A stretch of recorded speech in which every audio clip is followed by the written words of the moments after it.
You are listening to pastthink.com audiobook. Please like and subscribe, thank you. Chapter 49.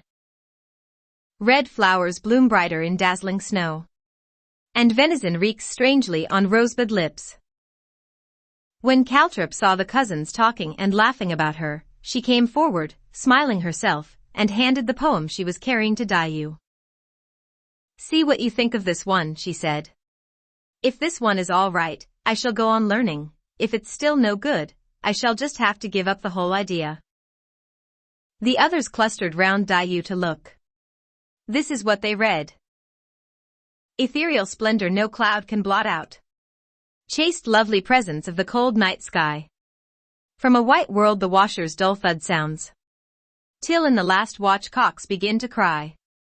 While, by a fisherman's sad flute entranced, a lady leans out from her casement high.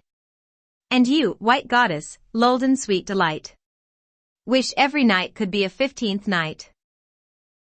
There were exclamations from all of them when they had finished reading it. But this is not just all right, they said, this is a good and highly original poem. It shows the truth of the proverb, nothing is too difficult for one who has a mind to do it. We shall definitely be inviting you now to join our poetry club. Caltrip, supposing that they were only saying this to humor her, could not quite believe them, and continued to press Dayu and Baochai for the truth. Just at that moment a number of maids and old serving women came hurrying towards them in a state of great excitement. "Mrs. Ju. Young ladies. Come and meet your relations. A whole lot of young ladies and other people we've never seen before have just arrived." Li Wan laughed. "What are you talking about? Whose relations have just arrived?" "There are two young cousins of yours, Mrs. Ju," they said, "and there's a young lady who says she's Miss Bao's cousin, and a young gentleman that's cousin to Mr. Xue. We're on our way now to fetch Mrs. Xue. Why don't you and the young ladies go on ahead and meet them?" They hurried off to complete their mission. "It sounds as if my cousin Xueqin and his sister must have come," said Baochai. "Can it be them, though?"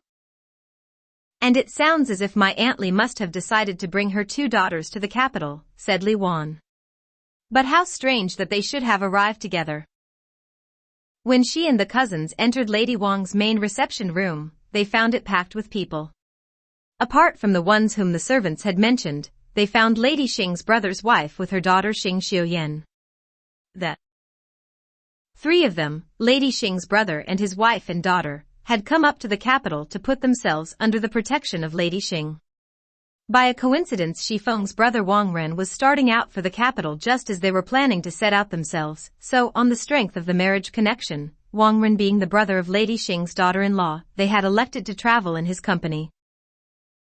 While stopping at one of the canal ports halfway along their route, they had made the acquaintance of Li Wan's widowed aunt and her two daughters, Li Wen and Li Qi, also on their way to the capital, and when it emerged that all of them were marriage relations of the Jia family, these three, too, had joined the party. A little after this, Xue Pan's cousin Xueqin had decided to bring his sister Baoqin to the capital to attend to the formalities of her betrothal. Some years previously, her father, while temporarily residing in the capital, had promised her to the son of a certain academician Mei, but had died before the betrothal could be made formal. Hearing that his aunt's kinsman Wang Ren was also on his way to the capital, Xueqin and his sister had pushed on ahead to join him. Thus it was that today all these people presented themselves simultaneously at the Rong mansion looking for their various relations. When at last the introductions and courtesies were over, it became clear that Grandmother Jia and Lady Wang were delighted with the new arrivals. "I knew something nice was going to happen from the way the lampwick was behaving last night," said Grandmother Jia. "It kept flaring up and then forming into little balls at the top. You see, I was right." A general exchange of family talk ensued, and the handing over by the visitors of the presents they had brought with them.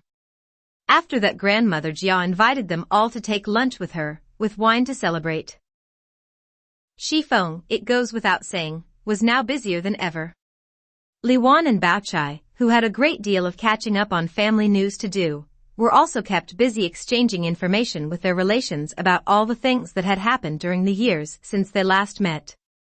Dayu, observing them, at first shared in their happiness, but when she began to reflect on the contrast with her own solitary and orphan state, she was obliged to go away in order to hide her tears. Bao Yu, well aware of the reason for her sudden disappearance, went after her, and with a good deal of coaxing, succeeded at last in comforting her. As soon as Dayu had dried her tears, Bao Yu hurried back to Green Delights to tell Aroma, Musk and Skybright about the visitors. You ought to go and have a look, he told them. This nephew of my Aunt Shui's is completely different from Cousin Pan. From his looks and behavior you'd think he was Bao Chai's brother. He's certainly more like her than Pan is. And as for the sister, you're always saying what a beauty Cousin Chai is, but wait till you've seen her. And then there are my sister-in-law's two cousins, well, words just fail me. Heavenly Lord, what a store of beauty you must have at your disposal to be able to produce such paragons. I've been like the frog living at the bottom of the well who thought the world was a little round pool of water.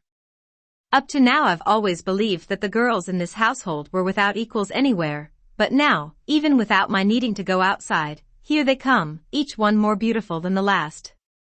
Today has been an education for me. Don't tell me there are any more like this, the shock would be too great. He laughed excitedly. Aroma saw that he was in one of his crazy moods and refused to go and look. But Skybright and the others were more curious and at once hurried over for a peep. They returned soon after, full of smiles, to report on what they had seen. Do go and look, they urged Aroma. There's Lady Xing's niece and this cousin of Miss Bao's and Mrs. Ju's two cousins. It's not often you get a chance to see four such beautiful bulrushes together.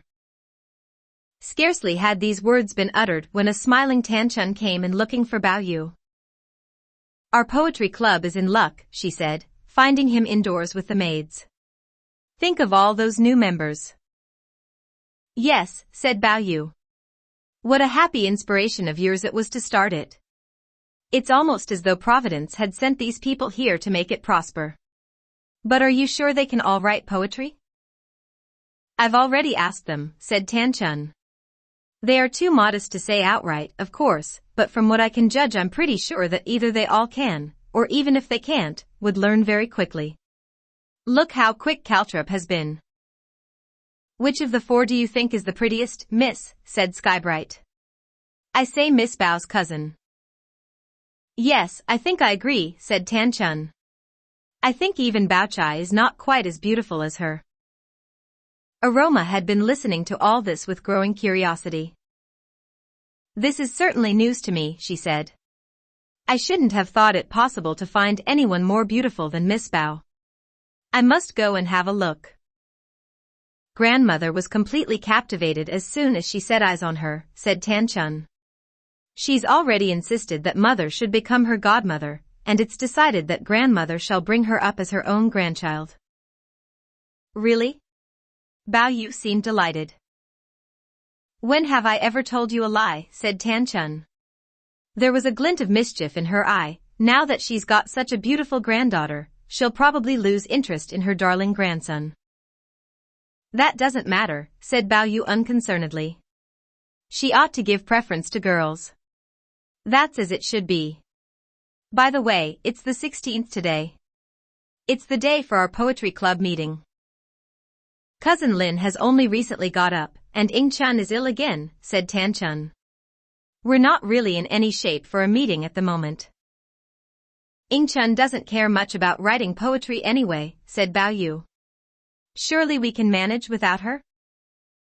Yes, but I think we ought to wait a few days. Even so, said Tanchun. Why don't we wait until we've got to know the newcomers a bit better, and then invite them to join us? I shouldn't think sister-in-law or cousin Chai can either of them be much in the mood for writing poetry at the moment. And Xiang Yun isn't here. And Frowner has only just recovered. No one is really up to it yet.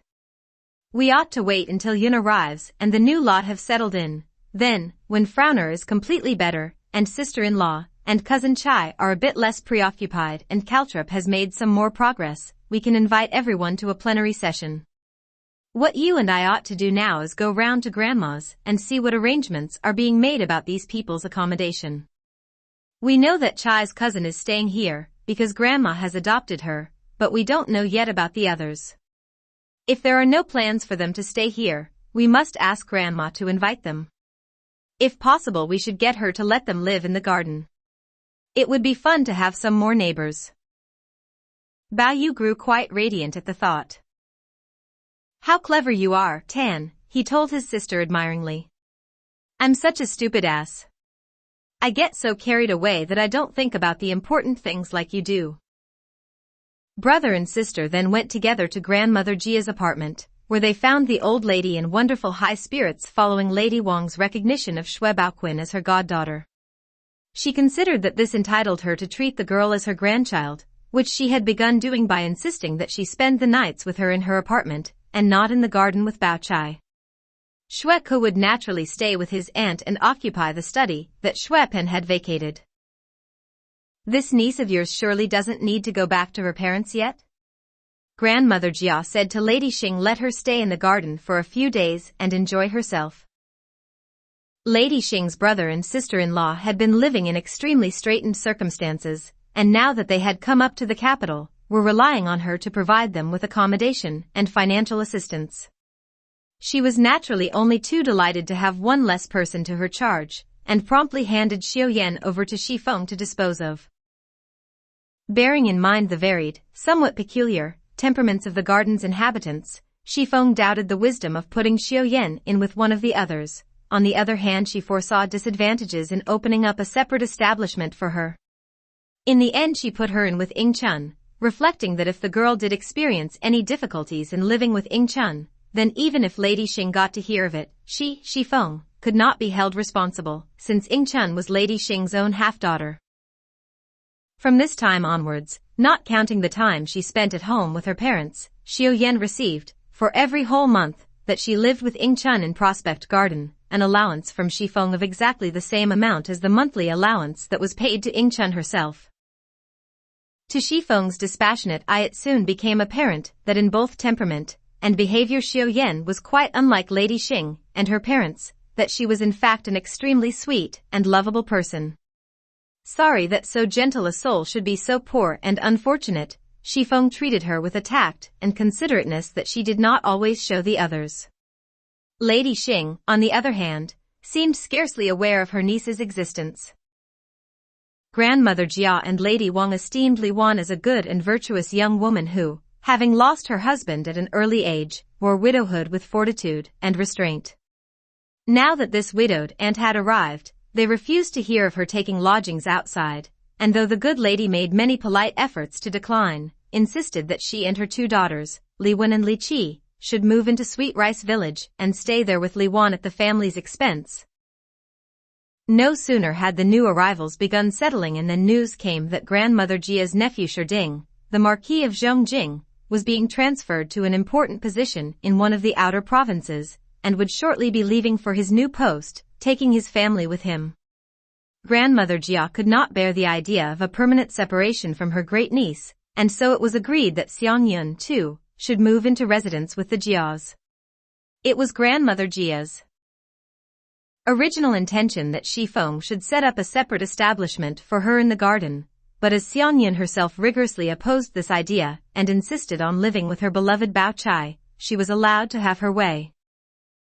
The garden society was now larger and livelier than it had ever been before. With Li Wan as its doyen, it numbered, if you counted Shifeng as an honorary member, 13 people: Li Wan, Ying Chun, Tan Chun, Shi Chun, Bao Chai, Dai Yu, Xiang Yun, Li Wen, Li Qi, Bao Qin, Xing Xiaoyan, Bao Yu and Shifeng.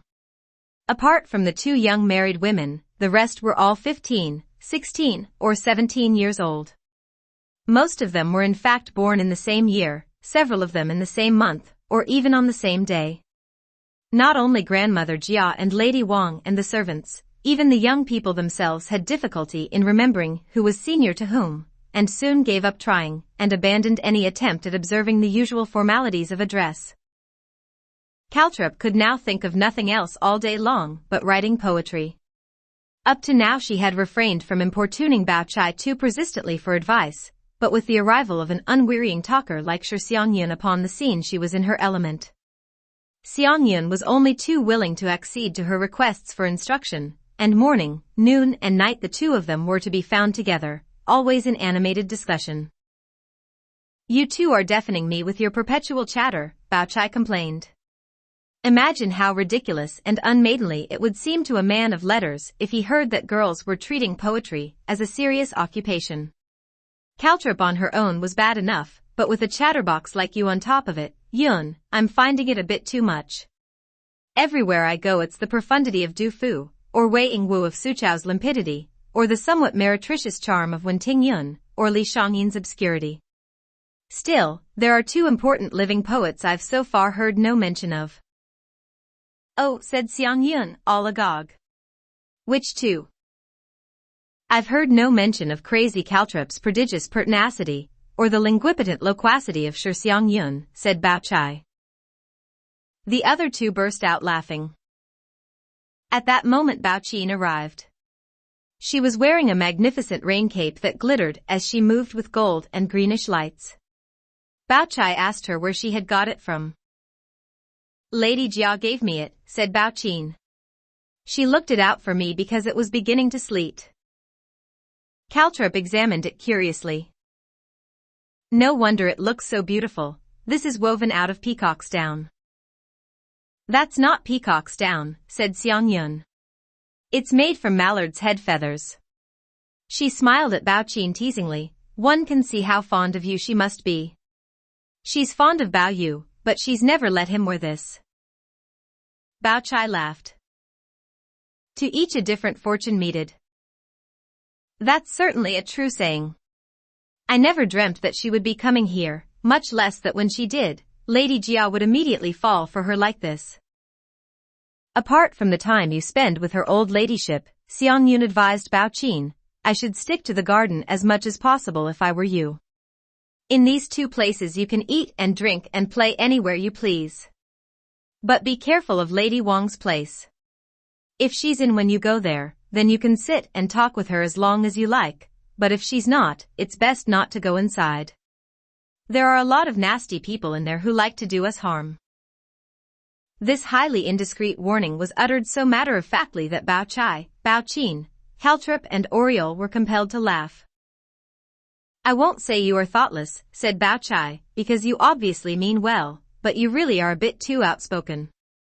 You and Qin ought to be sisters, since you are so concerned about her." Xiangyun looked at Bao Qin appraisingly. "She is the only one of us who could wear this cape," she said. "Anyone else would look wrong in it." Just then Amber walked in with a message from Grandmother Jia. "Her old ladyship says please Miss Bao don't be too strict with Miss Qin, she's still only little, and should be allowed to have her own way. And she says if there's anything Miss Qin wants, she shouldn't be afraid to ask for it." Bao Chai stood up politely to acknowledge the message. Afterwards she nudged Bao Qin playfully. "I don't know. Some people have all the luck. You'd better leave us, hadn't you, before we start maltreating you. It beats me. What have you got that I haven't got?" She was still teasing Bao Qin when Bao Yu and Dai Yu arrived. "You say that in jest, Chai," said Xiangyun, noting their entry, "but I know someone who really thinks that way." "If anyone's really upset, it must be him," said Amber, pointing her finger at Bao Yu. Xiangyun laughed at her simple-mindedness. "No, he's not that sort of person." "Then if it's not him you mean, it must be her," said Amber, pointing now at Dai Yu. Xiangyun fell silent. This time it was Bao Chai who spoke. "Wrong again. She feels the same way about my cousin as I do. In fact, I believe if anything she's even fonder of her, so how could she be upset? Don't be taken in by Miss Sher's nonsense, my dear Amber. When did you ever hear Miss Sher say anything serious?" From past experience Bao Yu, who still knew nothing of Dai Yu, and Bao Chai's recent rapprochement, was too familiar with Daiyu's jealous disposition not to feel apprehensive that Grandmother Jia's new partiality for Bao Qin might upset her. He was puzzled, therefore, by Bao Chai's rejoinder, and even more puzzled when he studied the expression on Daiyu's face, and found that, far from showing any trace of the resentment he would have expected, it exactly tallied with what Bao Chai had said. Those two used not to be like this, he thought. Yet to judge from appearances, they are 10 times friendlier towards each other now than they are towards anyone else. Shortly after this he heard Daiyu calling Bao Qin dear, and fussing over her, as if she were Bao Qin's elder sister. Bao Qin was a young, warm-hearted creature. She was, moreover, highly intelligent, and had been taught her letters from an early age. By the time she had been a couple of days in the Jia household, she had already formed some impression of its members. Finding that her cousins were quite different from the vapid, giggling creatures to be found in the women's quarters of so many houses, she was soon on friendly terms with all of them, and was careful not to show off, but in Daiyu she recognized a superior intelligence and consequently felt even more affection and respect for her than she did for any of the others. Hence the intimacy which Bao Yu had just witnessed. He studied the pair of them curiously and marveled in silence. Shortly after this, when Bao Chai and Bao Qin had gone off to Aunt Shui's place and Xianyun had gone to see Grandmother Jia and Daiyu had gone back to her own room to rest, Bao Yu went after Daiyu to question her. "I've read the Western Chamber," he said, "and understood it well enough to have offended you on more than one occasion by quoting it at you, yet there's one line in it I still don't understand. Do you think, if I told you it, you could explain it to me?" Daiyu realized that something must lie behind this request, nevertheless she smilingly promised that she would do her best. "It comes in the section called Yingying's Reply," said Bao Yu. "Since when did Meng Guang accept Liang Hong's tray?" The question seems rather an apposite one. Those two little words "since when" particularly intrigue me. Kindly expound them for me, will you? Since when did Meng Guang accept Liang Hong's tray? Daiyu could not but be amused by the droll way in which he had gone about making his inquiry. "That's a good question," she said. "It was a good question when Reddy asked it in the play, and it's a good question when you ask it now. There was a time, not so long past, when you might have been deeply offended by it," said Bao Yu, "yet now you say nothing." "It's because now I know she's a very good person," said Daiyu.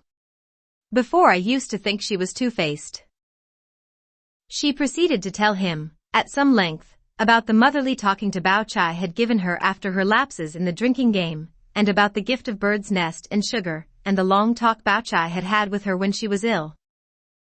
"I see," said Bao Yu. "I needn't have been so puzzled then. It seems that the question, 'Since when did Meng Guang accept Liang Hong's tray?' could have been answered with another line from the same act of the same play. It was since you spoke like a child whose unbridled tongue knows no concealment." Daiyu went on to talk about Bao Qin, whom she evidently looked on as a younger sister. Alas, this only reminded her that she had no real sister of her own, and she began to cry. Bao Yu would have none of this. "Now come on, Dai. You're making yourself upset. Look at you. You're thinner than ever this year. It's because you won't take care of yourself. You positively look for ways of making yourself miserable. It's almost as though you felt you hadn't spent the day properly unless you'd had at least one good cry in it." "No," said Daiyu as she wiped her eyes. "I feel very low these days, but I don't think I cry as much as I used to." "I'm sure you do," said Bao Yu. "It's just that it's become so much a habit with you that you no longer know whether you're crying or not. I'm sure you cry just as much as you always did." Just then one of the maids from his room arrived carrying his scarlet felt rain cape. "Mrs. Zhu has just sent someone round with a message for you, Master Bao," said the maid. "She says it's starting to snow now, and she wants to discuss with you about inviting people for the poetry meeting." She had barely finished speaking when Li Wan's emissary arrived to deliver the same message to Daiyu.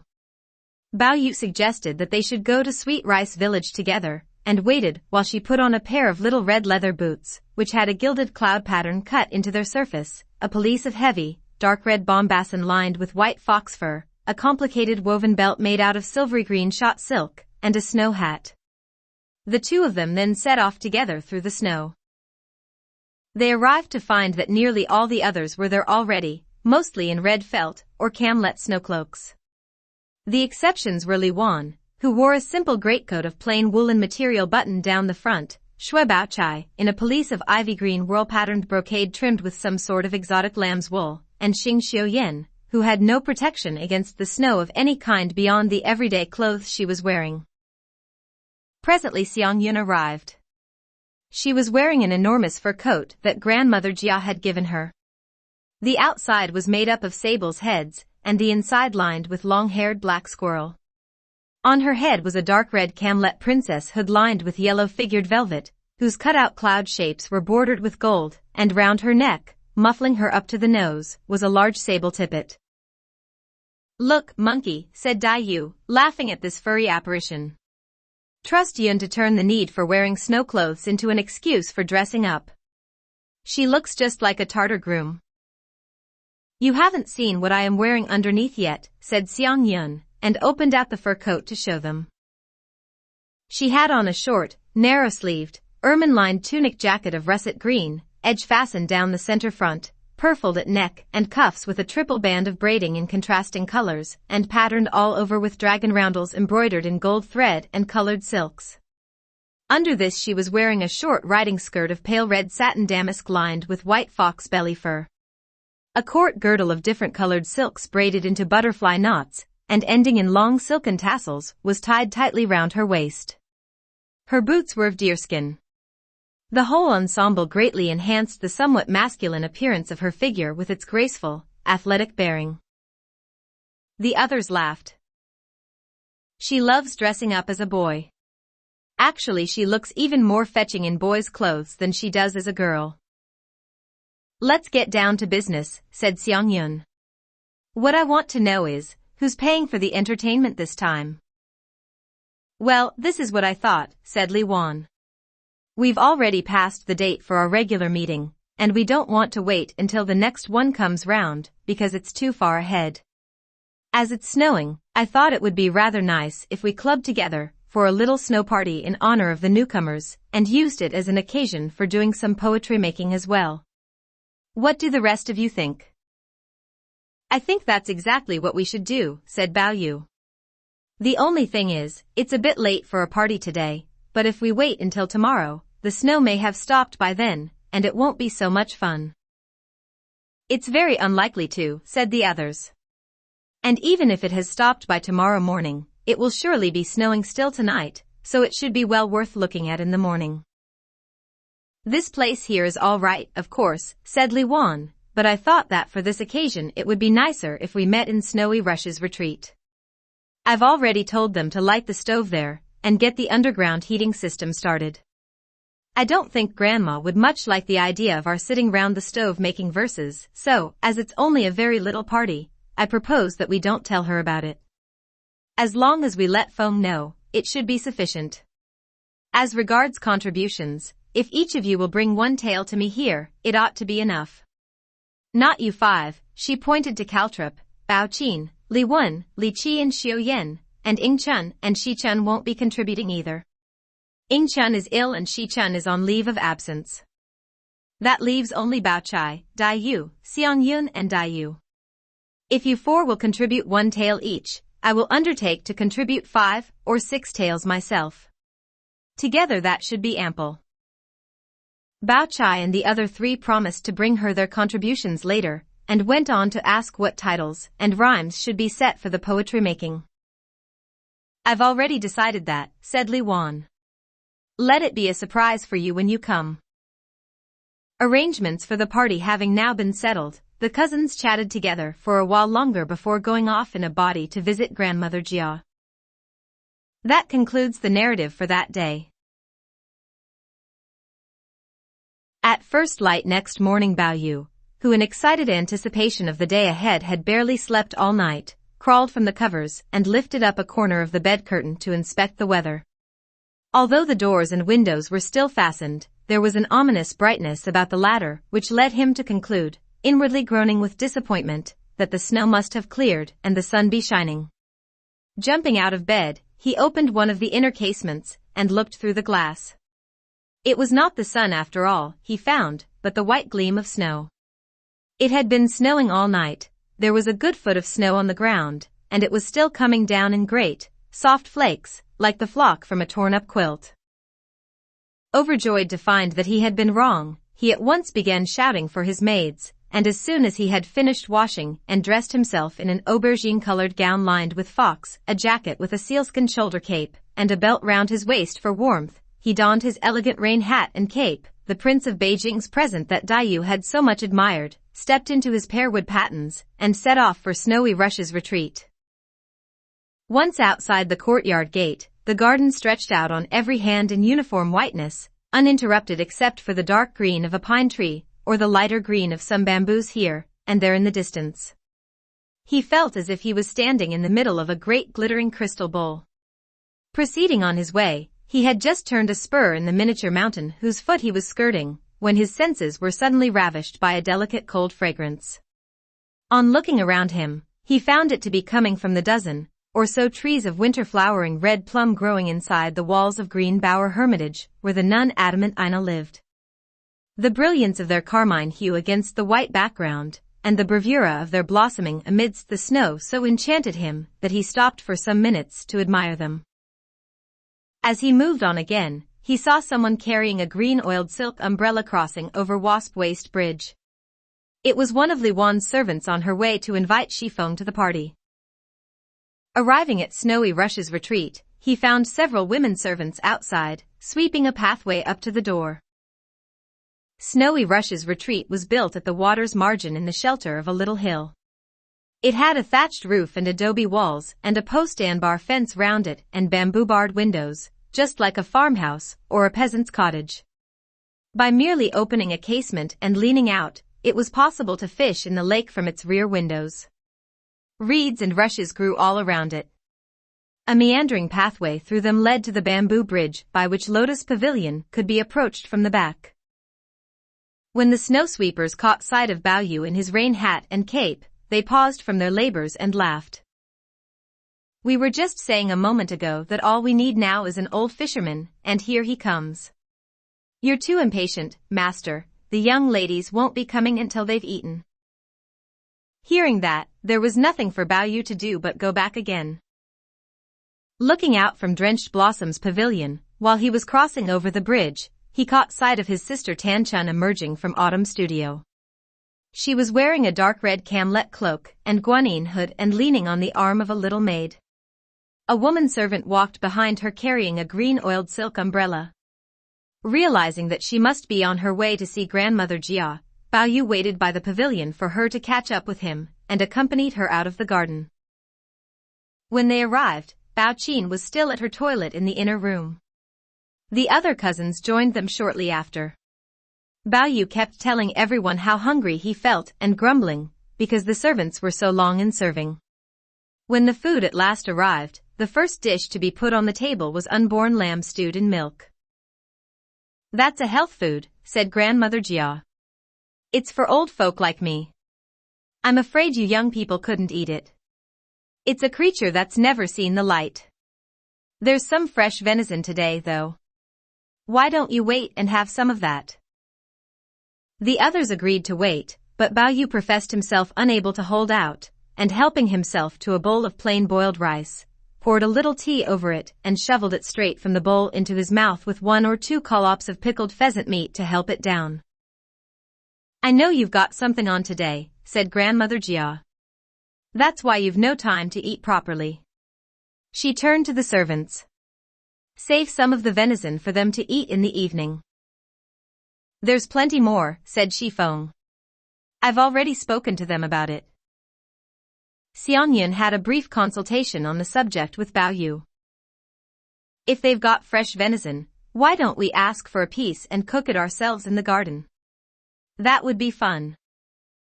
Bao Yu eagerly took up her suggestion and begged a piece from Shifeng.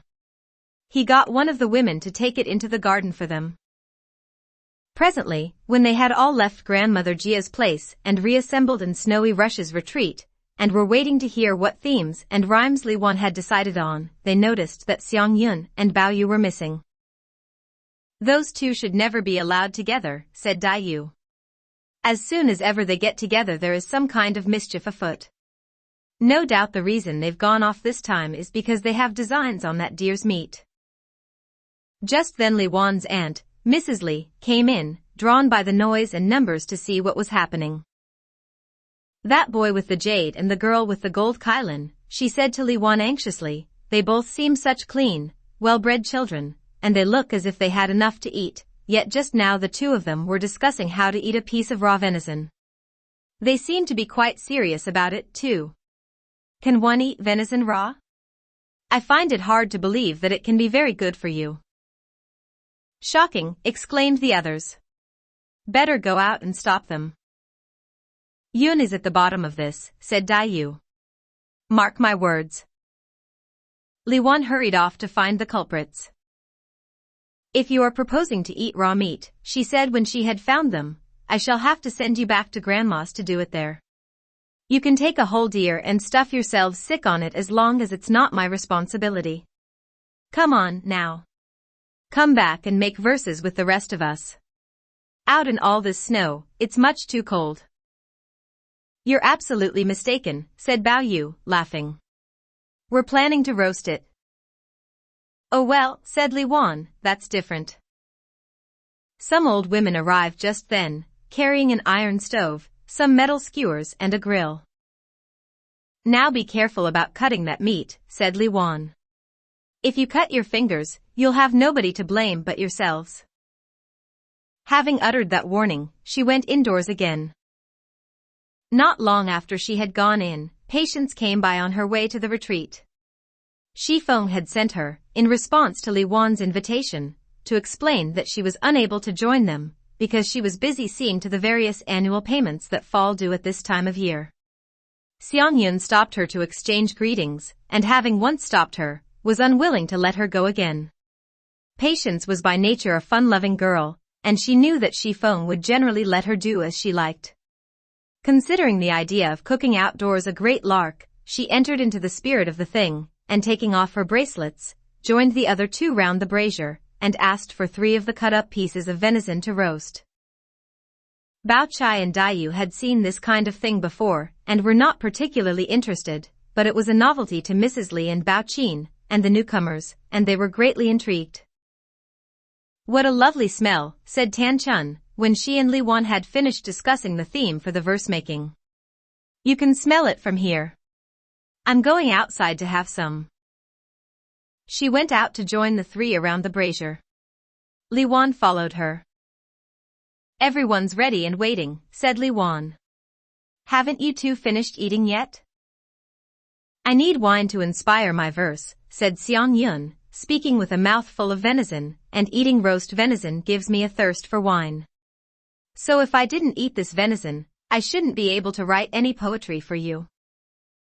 She caught sight of Bao Qin, in the beautiful drake's head cloak that Caltrop had thought was made of peacock's feathers, hanging back somewhat from the rest and smiling wistfully. "Thoppy," she called out to her. "Come and try Tomi." "Too dirty," said Bao Qin. "Go and try some," Bao Chai urged her. "It's very good. The only reason your cousin Lin isn't having any is because she's delicate and can't digest it. If it weren't for that, she would love to have some herself." Hearing this, Bao Qin went over and nibbled a bit, and finding it good, began to tuck in with as much gusto as the rest. Presently a little maid arrived from Shi Feng summoning Patience to return, but Patience told the girl to go back without her, and tell her mistress that she was being detained by Miss Shi. Shortly after the maid's departure Shi Feng herself arrived, with a rain cape over her shoulders. "This looks good," she said jovially. "You might have told me." With that she joined the other 5 in their alfresco feast round the brazier. "You look like a party of down-and-outs," said Dai Yu. "Oh dear, oh dear. Poor Snowy Rush's retreat, polluted by Butcher Yun and her reeking carnivores. I weep for you." What do you know about it? Said Xiangyun scornfully. True wits make elegant whatever they touch. Yours is a false purity. Odious purity. Now we may reek and raven, but presently you will see us with the pure spirit of poetry in our breasts, and the most delicate, silken phrases on our lips. You'd better see to it that the verses you make are good ones, said Bao Chai, laughing, otherwise we shall make you expiate the pollution by plucking the venison from your insides and stuffing you with snowy rushes. They had now made an end of eating, and washed their hands.